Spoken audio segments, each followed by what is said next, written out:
রেলের জমিতে বাংলার বাড়ি, 2 কিস্তির টাকাও দেওয়া হয়ে গিয়েছে, বাড়িও অর্ধেক হয়ে গিয়েছে, আর সেই জমিতেই রেলের উচ্ছেদ নোটিশ। বিপাকে বারাসতের কদম্বগাছির 300 পরিবার। উচ্ছেদ নোটিশ ঘিরে রাজনৈতিক তরজাও তুঙ্গে।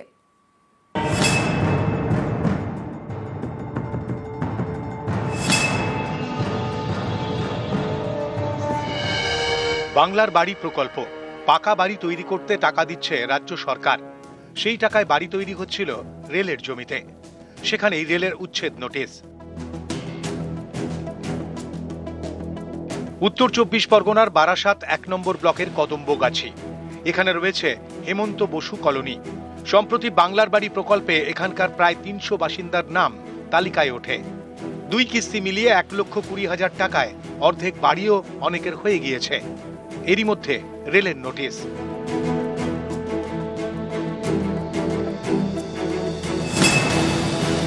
তাতে বলা হয়েছে 19শে জুলাই অর্থাৎ শনিবারের মধ্যে জায়গা খালি করতে হবে। এতে বিপাকে স্থানীয়রা। শুক্রবার এলাকায় যান বারাসাত 1 নম্বর ব্লকের বিডিও। স্থানীয়দের সঙ্গে কথা বলেন, কিন্তু উচ্ছেদ নোটিশ ঘিরে চিন্তায় উপভোক্তারা। নোটিশ গিয়ে বললো কি এখান থেকে তোমাদের 2 দিনের মধ্যে ঘর বাড়ি সব জিনিসপত্র বের করে নিয়ে যাও, না তো ভেঙে দিয়ে যাবো। বলেছে ঘর বাড়ি ভেঙে দেবে, এখানে বাস করা যাবে না। রেল বলে গেছে, নোটিশ দিয়ে গেছে। হ্যাঁ, কি করবো, আমরা গরিব মানুষ, আমাদের তো জায়গা দিতে হবে না, আমরা কোথায় যাবো? দীর্ঘদিন ধরে এখানে বাস করছি। আবাসে অথবা বাংলার বাড়িতে আবেদন করতে নিজের জমি থাকা চাই। টাকা বরাদ্দের আগে জিও ট্যাগিং মাস্ট। এই কাজ করেন বিডিও অফিসের প্রতিনিধিরা। আবেদনকারীর জমির নথি যাচাই করা হয়। এখানেই অনেকের প্রশ্ন, জমিটা যে রেলের, সেটা কি তখন নজরে পড়েনি? তাহলে গাফিলতি কার? রেলের ভূমিকা নিয়েও ক্ষুব্ধ বাসিন্দারা। তাদের প্রশ্ন, পাকা বাড়ি তৈরির কাজ অর্ধেক হয়ে যাওয়ার পরে এখন কেন রেল উচ্ছেদ নোটিশ ধরাচ্ছে? তারা আগেই কেন বলল না যে উঠে যেতে হবে? আমরা এসছি, দেখছি, আমরা যথা জায়গায় রিপোর্ট করব। সেক্ষেত্রে রেলের সাথে কোনো বৈঠক বা কথা হয়েছে এখনো পর্যন্ত? না, রেলের সঙ্গে কোনো বৈঠক হয়নি। ওনাদের ইঞ্জিনিয়ার এসেছিলেন, ওনার সঙ্গে কথা হচ্ছিল। রেলের শিয়ালদা ডিভিশনের দাবি, বৃহস্পতিবার বাড়ি তৈরির কাজ শুরু হয়। সেই সময় বিষয়টি নজরে আসে। রেলের নিরাপত্তা বিভাগের আধিকারিক এবং ইঞ্জিনিয়াররা ঘটনাস্থলে যান, স্থানীয়দের সঙ্গে কথা বলেন। শিয়ালদা ডিভিশন উত্তর 24 পরগনা জেলা প্রশাসনকে জানায়। এরপর উত্তর 24 পরগনার জেলা শাসক, অতিরিক্ত জেলা শাসক এবং পুলিশ সুপারের সঙ্গে বৈঠক করেন রেলের আধিকারিকরা। সিদ্ধান্ত হয়েছে বাড়ি তৈরির কাজ বন্ধ থাকবে। রেল তার জায়গা কিভাবে তিনি উদ্ধার করবেন সেটা রেলের ব্যাপার। যদি জবরদখল করে থাকে, নিশ্চয়ই তো রেল তার সম্প্রসারণের কাজ ত্বরান্বিত করতে সেখানে জায়গা দরকার হয়, আর সেই জন্যই হয়তো সেটা উচ্ছেদ করছে। তবে কারোর যাতে জমি বা বাড়ি না ভাঙে, বা ভাঙলেও যাতে তারা পুনর্বাসন তারা পায়, আমরা নিশ্চয়ই রেলের সঙ্গে কথা বলে সেদিকটাও আমরা দেখব। ওটার প্রশ্নই নেই।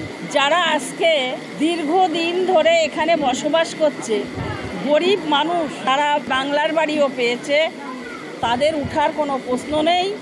আর পুনর্বাসন তাদের এখানে করেছে 50 বছর আগে, আর তাদের কোনো পুনর্বাসনের দরকার নেই। উত্তর 24 পরগনার বারাসাত থেকে জিয়াউল আলম, নিউজ 18 বাংলা।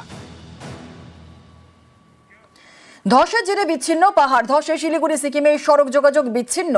বিকল্প রাস্তাও ধসের জেরে বন্ধ। 10 নম্বর জাতীয় সড়কে বিরিকে ধারায় ধস। বিকল্প পাপড় খেতি রুটেও ধস। পাহাড়ে বেড়াতে গিয়ে বিপাকে পড়েছেন পর্যটকরা। জীবিত ডেথ সার্টিফিকেট।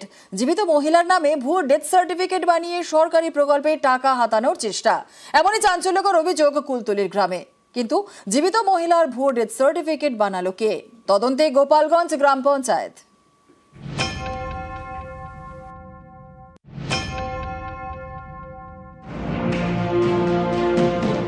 দক্ষিণ 24 পরগনার কুলতলি।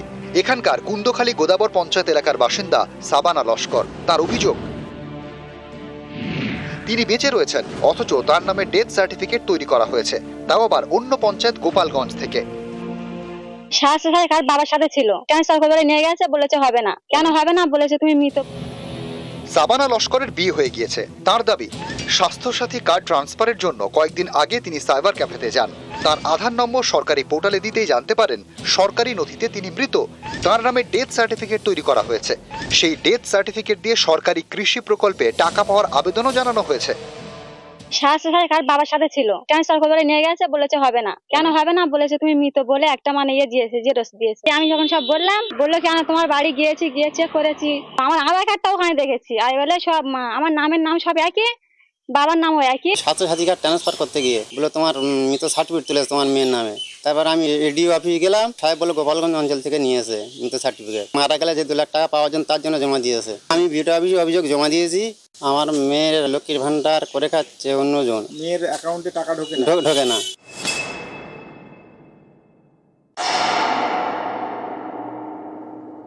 এই বিষয়ে যেটা আমরা তদন্ত দপ্তর থেকে করছি সেটা করছি, তো আমরা উপরমহলকে জানাবো, উপরমহল যা ডিসিশন নেওয়ার সেটাই হবে। জীবিত ব্যক্তি মহিলার আধার কার্ড ইস্যু করে ডেথ সার্টিফিকেট ইস্যু হয়েছে, বিষয়টা আমরা তদন্তের পর্যায়ে আছে, এই বিষয়ে আমরা কোনো বক্তব্য আপাতত রাখতে পারছি না। অভিযোগের ভিত্তিতে আমরা ইতিমধ্যে তদন্ত শুরু করেছি। তদন্ত সাপেক্ষে যদি আমরা দেখতে পাই তার উপযুক্ত ব্যবস্থা গ্রহণ করব।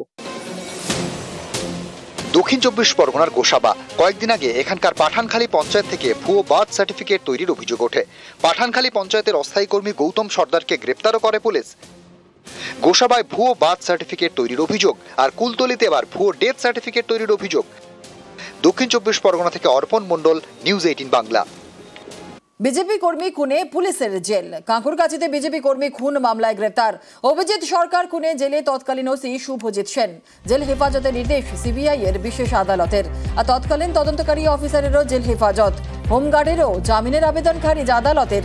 31 জুলাই পর্যন্ত জেল হেফাজতে প্রাক্তন ওসি সহ 4।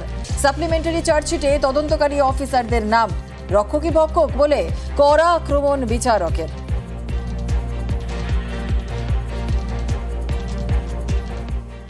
আমার মনে হয় তো একটা অভিজিৎ না, এরকম অনেক অভিজিতের খুন এই নারকেলডাঙ্গা থানা এলাকায় হয়েছে, বা এই অফিসার থাকতে এরা অনেক খুনকে ধামাচাপা দিয়েছে, ফলস এফআইআর করে, সাদা কাগজে সই করে। মহামান্য বিচারক আজকে সেগুলো তার কাছে সামান্য একটা কেস এসছে, তদন্ত যদি চলে এদের বিরুদ্ধে দেখবেন এরকম অনেক কেস এরা ধামাচাপা দিয়েছে। অনেক মায়ের কোল খালি হয়ে গেছে, কিন্তু আসামিরা আজকে ঘুরে বেড়াচ্ছে এদের দৌলতে।